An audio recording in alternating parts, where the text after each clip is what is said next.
A couple of years ago, my oldest son Trent was graduating from college, and my wife and I decided that we were going to plan a trip, kind of commemorate the event, celebrate the achievement, and we were going to take a family vacation. We decided that we were going to fly to Fort Lauderdale, rent a van, drive to Key West, spend a couple days in Key West, drive back, hop in the Keys all the way back to Fort Lauderdale, spend some time with some friends that we have down there. And we were going to have a family vacation. One that, might be the last one that we had an opportunity to take with the family, all five of us. The boys had never flown before, so my wife and I thought that they would enjoy that, thought that it would be a great experience for them. Early 20s, we're explaining to them what it's like to fly, what the airport's going to be like, what security's going to be like.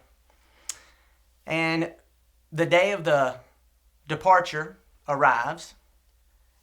We probably are flying out at like 4:30 in the morning, so we're going to have to leave our house at say, 3 o'clock in the morning. I don't know how it happened, to be quite honest. I'm pretty sure it was my fault. But the time that we are supposed to be leaving the house comes and goes. We probably leave the house about the time we're supposed to be arriving at the airport. Maybe the only time in my life since I've been married that my wife did not complain about how fast I was driving. We pull into the long-term economy parking lot. Pull in, don't have time to look for, like the best parking spot, just the first one you come to. We park, we get out, grab our luggage, we head over to the little plexiglass bus hut where you sit and wait for the buses to come. It's dark outside. There's the five of us just sitting there. My wife is, at this point, the tension level has gotten high because she knows we're about to miss our flight. We're sitting there.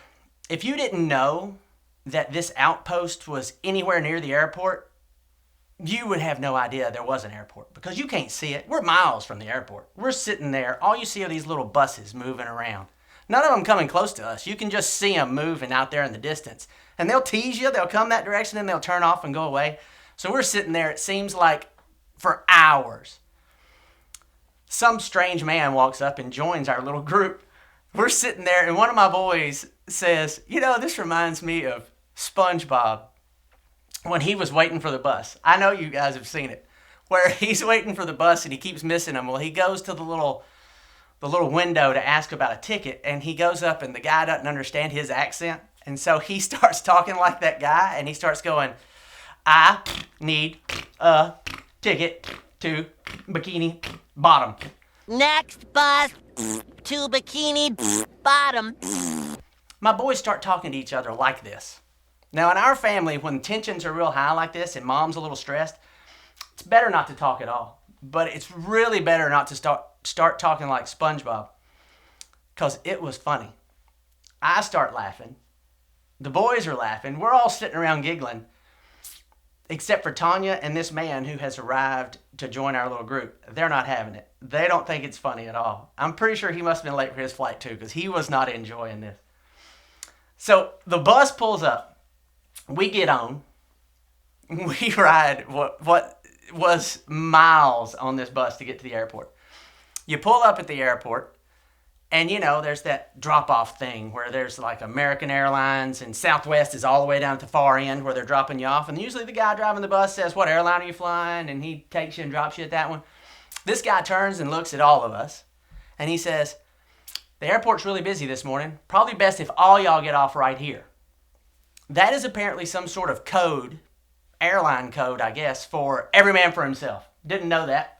My wife knew that. My wife grabs her suitcase, which is on wheels, and she shoots it. No joke. Shoots it off of the bus, follows it out, and she's gone. The boys and I grab our luggage. We get off the bus. I look around. I'm like, where's your mother? They were like, I think I see her. She's 100 yards up in front of us going into the airport. I think she ran. It was crazy. So we follow along behind her. We get up there. We get into the airport. She's standing at one of these little luggage kiosks with her little boarding pass, and she's getting ready to scan it. So we walk up. She scans it. Sirens start going off. Lights start flashing like she's hit the jackpot at some sort of slot machine. But that's not what it is. From across the airport, this man goes, "Who's got late luggage? Who's got late luggage?" And he comes scurrying over to us, and he is now reinforcing the fact that she should be panicking. He is in such a hurry to scan all the tags and get all the little things hooked to the bags. And apparently in like airport attendant school, they don't say, hey, the way you react to this is going to influence the way the travelers react to this situation, because he is stressing everybody out. I'm pretty sure I was still laughing at this point, which was not helping anything. So we get over there. He gets all the luggage into the little thing where the lady's standing, and she puts it on the little belt. And then he looks at my wife, and he says, "Ma'am, I cannot guarantee you that your luggage will make it onto your flight or to your destination." Who says that? That's not going to help anything. She looks at me like, but we still got to make it through security, so we're in a hurry. Now, I don't check a bag because sometimes they don't make it onto your flight. They don't make it to your destination. So I've got a backpack that is stuffed to the max with everything I need for a week-long trip in a 48-hour backpack. We all head over to security. We get through the little turnstiles, and you've never seen anything like it. It's chaos, mass hysteria. None of the things are working. The conveyor belts are not working. The little Spider-Man tube that you stand in is not working. They're wanding people. There's dogs sniffing people.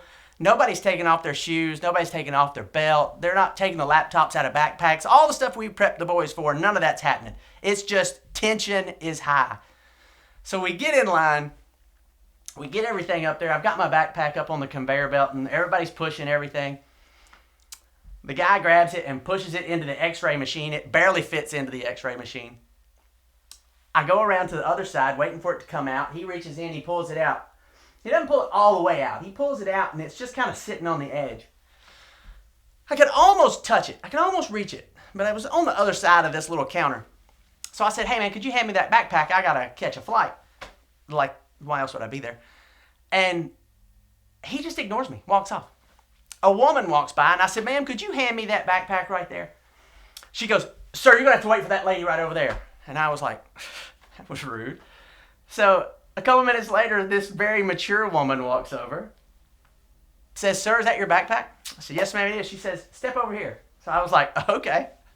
At this point, two of my kids are standing right here staring at me. My wife and my other son are standing over there staring at me. The lady sets my backpack up on this counter underneath this screen. It lights up, and you can see everything in my backpack. I was like, oh, look, there's my toothbrush, there's my deodorant, there's that knife I forgot to take out of that bag. That's why she brought me over here. So I'm thinking this thing's got like 30 pockets. I need to show her where this knife is. So I reach to point at the pocket that I'm pretty sure it's in. Don't ever do that. Bad idea. She did not like the fact that I reached for the knife. So she's like, "Sir, step away from the bag." And I was like, "Yes, ma'am." I stepped back. She goes, honestly, she looked at me and said, "Are you trying to get that knife on the plane so you can stab somebody with it?" What? Who says that? I was like, "No, ma'am, I'm not. It was a mistake. It was an accident. I didn't mean to leave it in the bag. You can have it. You can take it. You can throw it away. Do whatever you want to do with it." But I said, "Do you see that woman right over there?" And I pointed at my wife, who was glaring at me. I said, "If you don't give me that backpack and let me go, that woman right over there is going to stab me with it."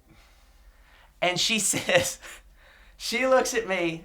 I could actually see the point in her face where she looked at my wife and she realized that I was not the evil, hijacking mastermind that she thought I might have been.